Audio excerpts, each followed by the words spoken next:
Dragon Ball Super Rewrite Part 2. Now, this is going to be after the events of Z. Yes, in this version, we're actually going to do a time skip going all the way past even the end of where GT would have been. Now, the events of GT are not going to be canon to this.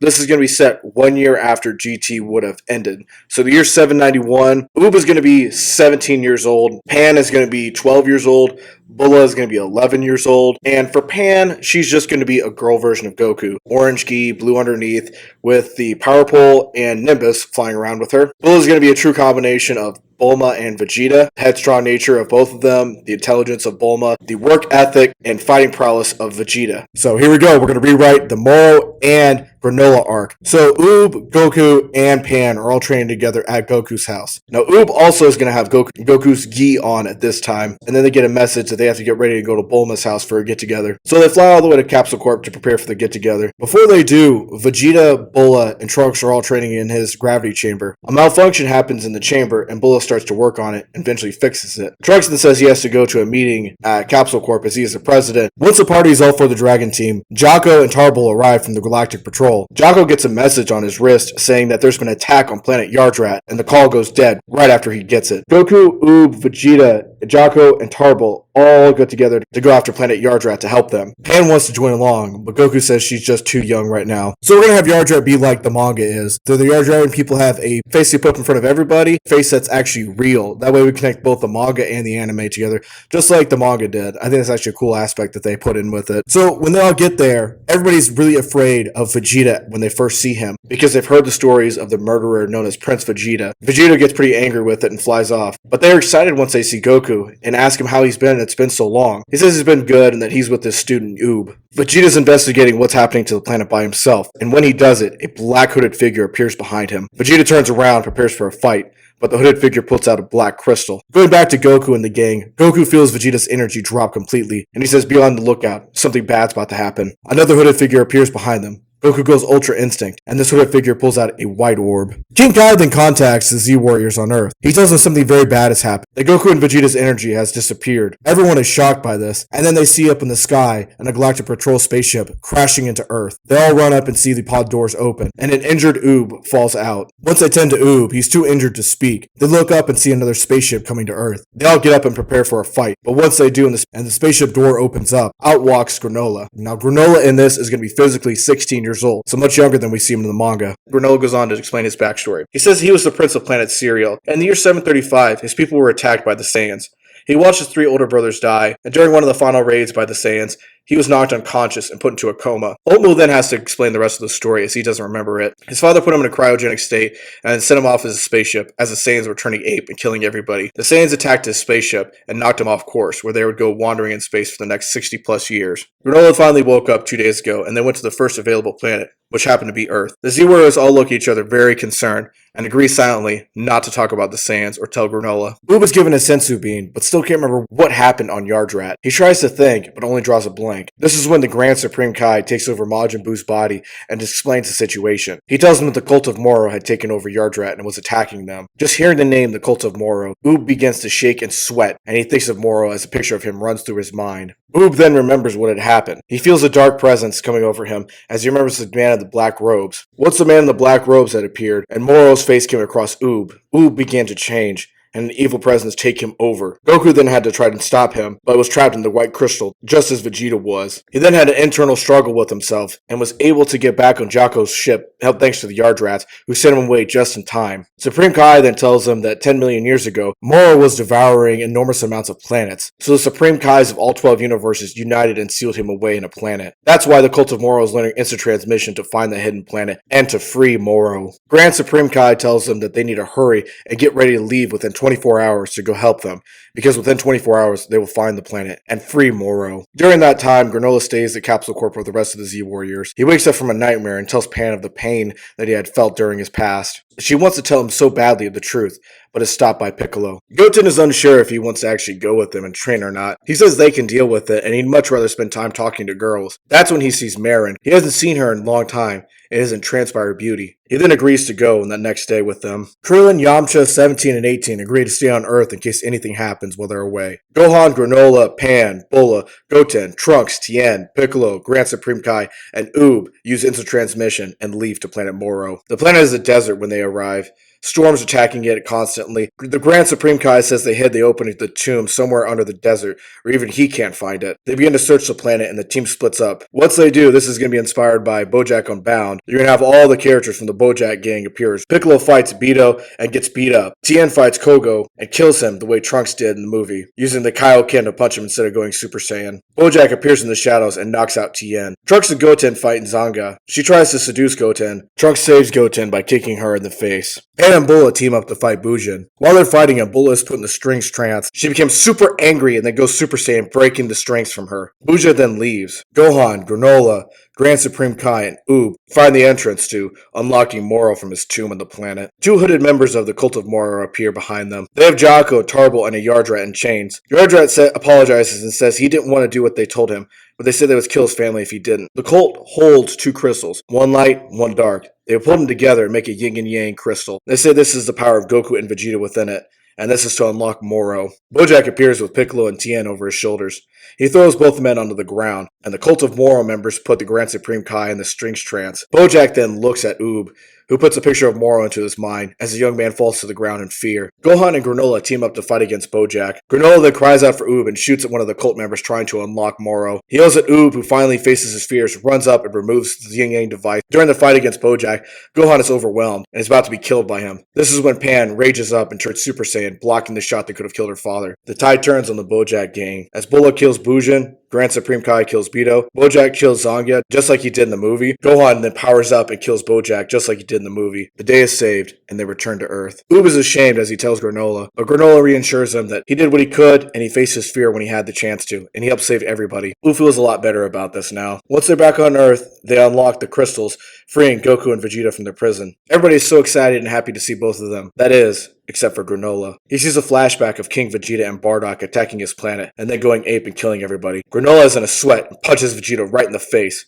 but Vegeta doesn't even react to the punch. Granola then shouts at everybody that they are Saiyans and they lied to him. Pan tries to talk to him, but Granola does not want to hear any of it and leaves for his ship and flies off. Granola is in his ship crying face down on his pillow. He's talking to Oatmeal, and Oatmeal says he knew all along, but he did not want to disrupt his peace and his happiness that he had not seen from the young man in so long. In the darkness, he hears a voice talking to him, and he feels the presence of Moro. He says he understands his anger and pain, and wants to help Granola have revenge against the Saiyans. Granola is unsure, but then Moro convinces him, showing flashbacks of what the Saiyans did to Planet Cereal. Granola accepts, but he asks how can he free him. He says the power from Goku Vegeta remain and Planet Moro, and that all he has to do is unlock it. Granola travels to the planet and frees Moro. So Moro is going to look exactly like he did in the manga, like an old man the entire time. He's not going to have the motivation to try to look younger because the use of magic has made him look old, but he's still just as powerful as he ever would be. So there's no point of him trying to look younger. The Cult of Moro and the gang arrive on planet Earth. They terrorize the planet. 7-3 stealing powers from all the Z Warriors. Granola shows up just to stand as the Z Warriors look shocked at him. Moro just looks at Oob, who's stricken with fear and falls to the ground. He then beats up Grand Supreme Kai. He kills Piccolo and absorbs the souls of Master Roshi and Yamcha. Goku and Vegeta team up and fight against Moro,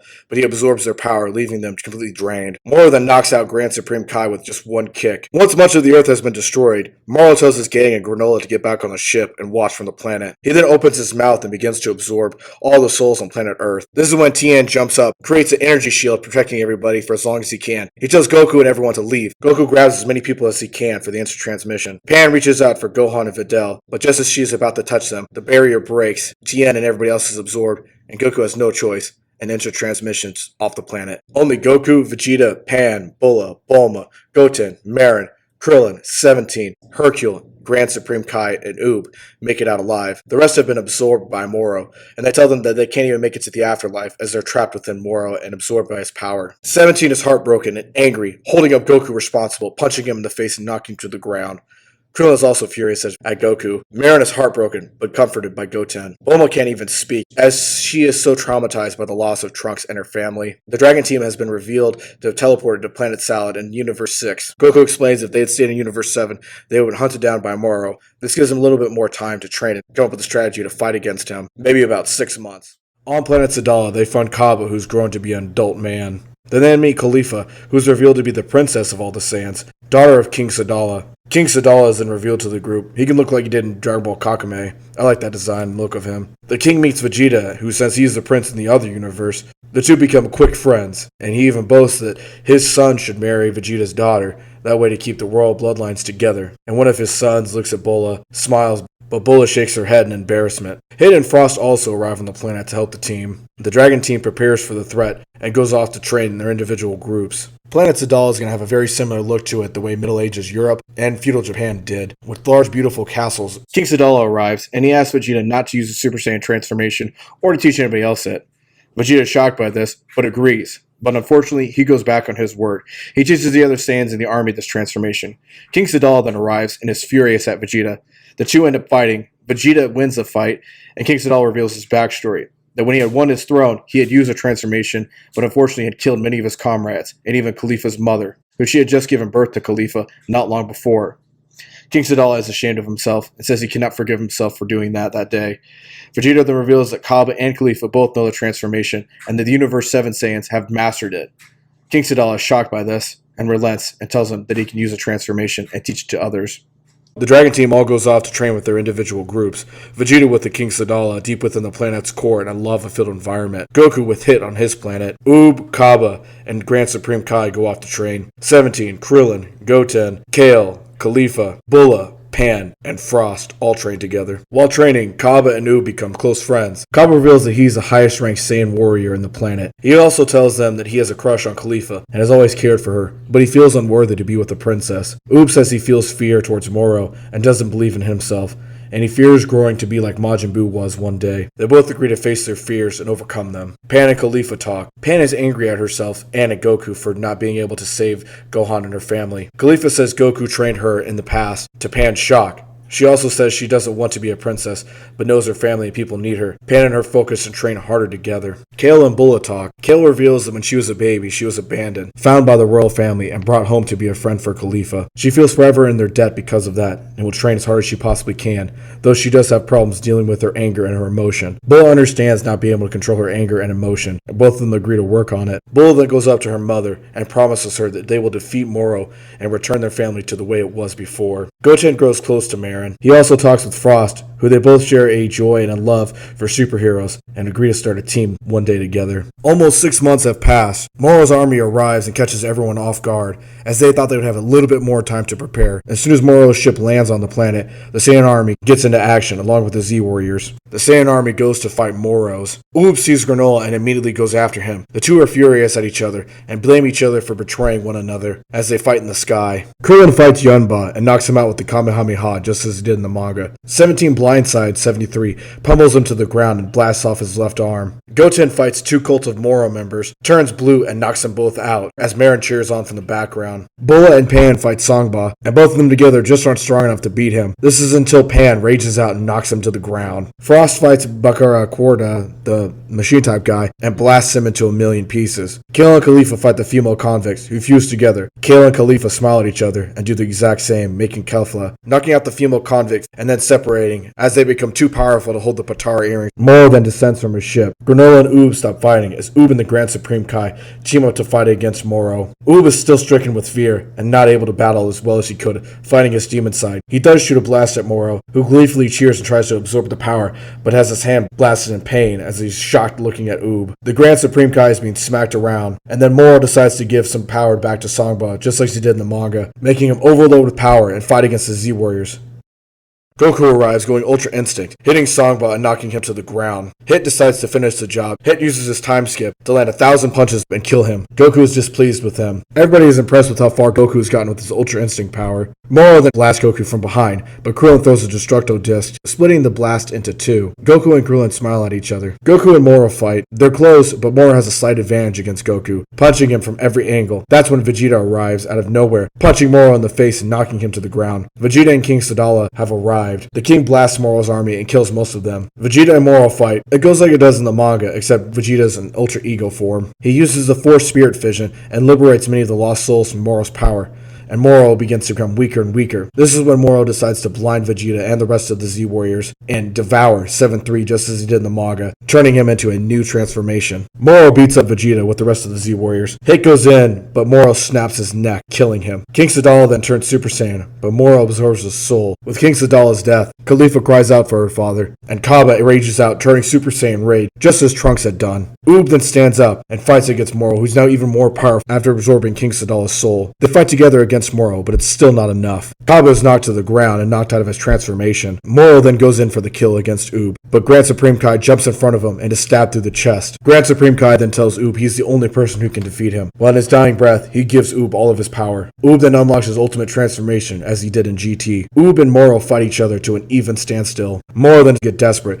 creating a sphere around him, Granola, and Oob. He then tells Granola that he must help him defeat Oob. Pan cries out to Granola and says she's sorry that they all lied to them, that they're sorry for what they had done to them and what the Saiyans had done to his home planet. Granola shakes his head, but he looks around at the destruction caused by Moro and his gang, and he sees his home planet cereal. This is when Granola faces the truth and turns on Moro, blasting him in his forehead where the crystal is, destroying it. Moro becomes enraged and blasts Granola to the ground. Oob and Moro do a test of strength, gripping each other's hands. Oob does the Avatar state like Goku did in the manga. Oob then destroys Moro's body, freeing all the lost souls. Everyone celebrates the victory, but Granola's on the ground, ashamed of himself. He looks up and sees Vegeta walking up to him. Vegeta prepares a blast to destroy him. Granola accepts his fate, closing his eyes, but Vegeta stops a ki blast and tells Granola that he was far worse than he was long ago, and that if he can be redeemed, so can Granola for what he has done. Granola apologizes to everybody, and they accept. They then wish back everybody who died using the Namekian Dragon Balls, except for the King of Sadala, Tien, Yamcha, and Hit, who all say they've lived a full life and wish to stay in the afterlife. Kaba and Khalifa get married and become the new king of queen of planet Sadala. Returning back home, Pan cries in her parents' arms. Bulma, Bola, Trunks all share a hug. Vegeta crosses his arms outside of the hug until Bulma pulls him in. He looks angry at first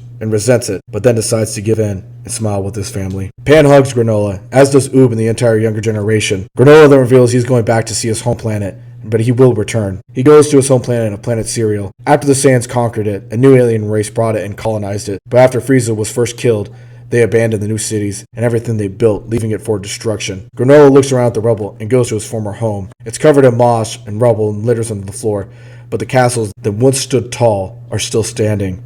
He sees his father's castle, goes inside to the throne room. He picks up his family's symbol and places it on his chest.